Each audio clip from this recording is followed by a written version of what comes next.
hoje eu gostaria de trazer para a nossa meditação a passagem que se encontra lá em Lucas 15. E vamos ler do 21 ao 31.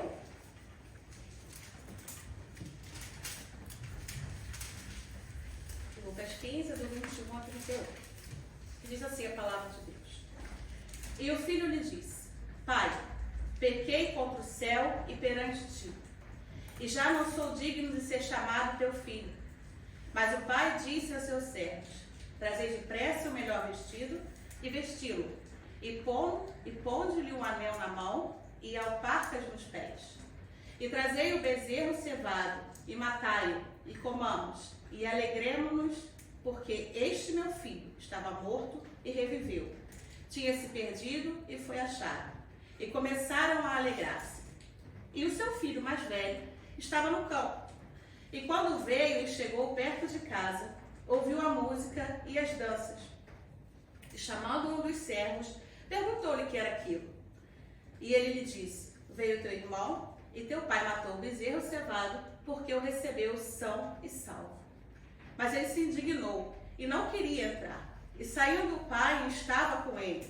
Mas respondendo ele, disse ao pai: Eis que te sirvo há tantos anos, sem nunca transgredir o teu mandamento, e nunca me deste um cabrito, para alegrar-me com os meus amigos.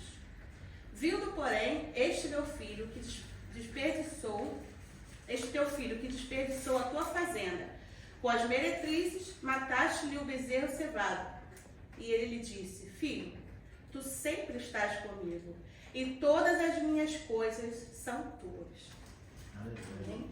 Essa passagem é bastante conhecida, a passagem do filho pródigo, né? Nós sabemos que esse filho, ele pediu todos os bens para o seu pai, ele saiu de casa, ele gastou tudo, ele pecou, mas aconteceu algo na vida dele, ele se arrependeu. E ele se arrependeu e decidiu: eu vou voltar para casa. E ele voltou para casa, ele confessa, se humilha para o pai dele e fala: Pai, me perdoa, porque eu pequei. E o pai o quê? O pai se alegra, né? O pai não julga, o pai se alegra: vamos fazer uma festa, mate o bezerro, vamos recebê-lo com muita alegria.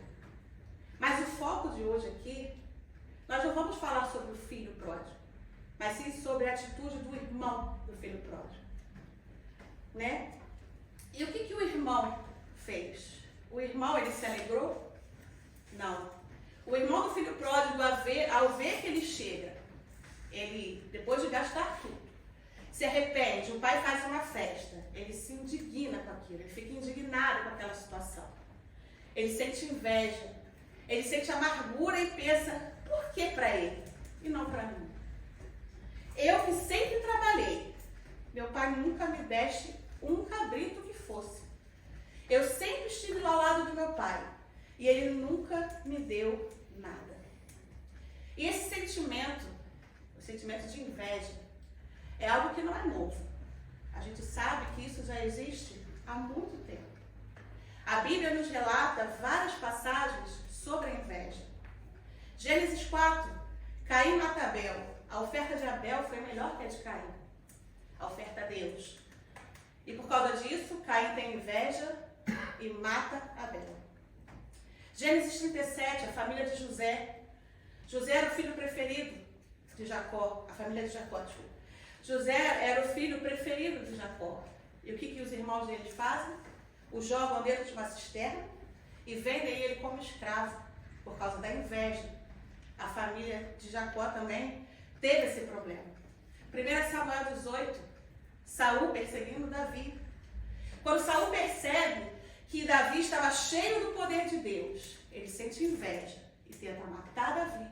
E tenta perseguir Davi por várias vezes. Mas por causa do quê? Da inveja.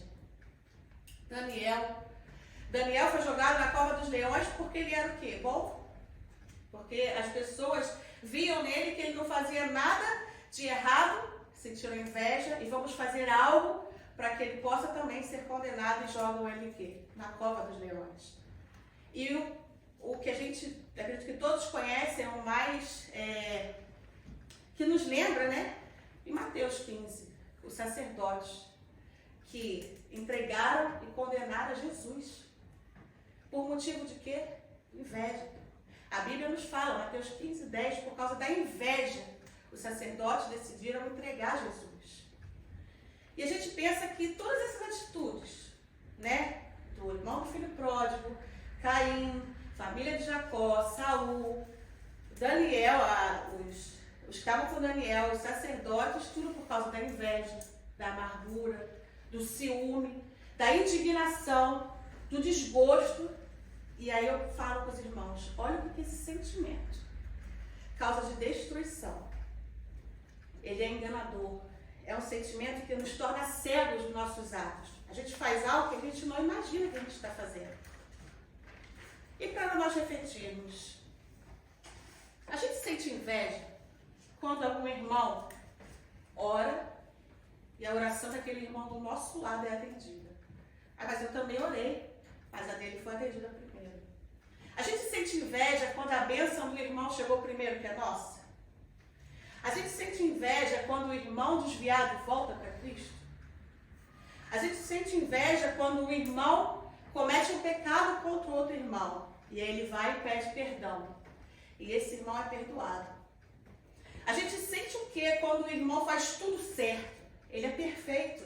Meu Deus, esse irmão só sorri. Não tem nada de ruim na vida dele. Não é possível. Qual é esse sentimento?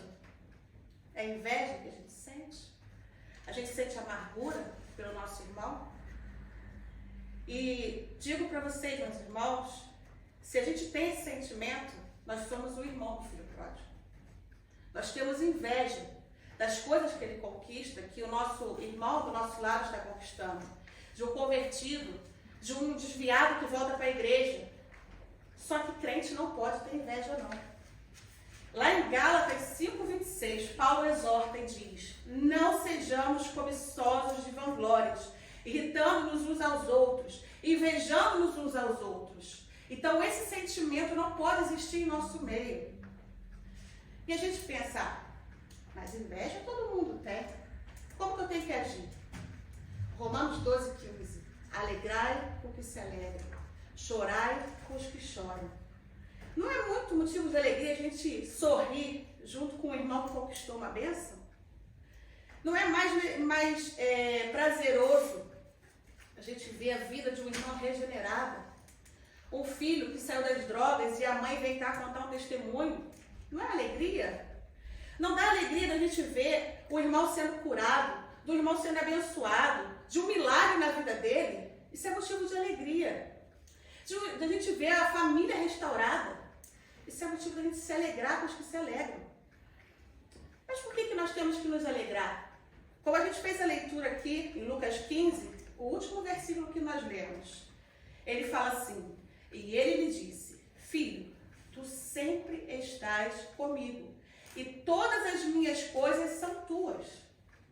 Irmãos, Deus nos deu e dá tudo o que nós precisamos. Nós que não percebemos. Você tem a sua casa. A gente refletir agora, nós temos o nosso teto para morar. Você tem a sua família. Você tem seu filho, sua esposa, seu marido. Você tem saúde. Você está respirando aqui hoje. Você pôde levantar e vir até aqui mesmo diante da chuva, de tudo que aconteceu. Estamos aqui. Você tem seu emprego. Você estuda. Você tem alguém com certeza que te ama. Isso não é motivo de alegria?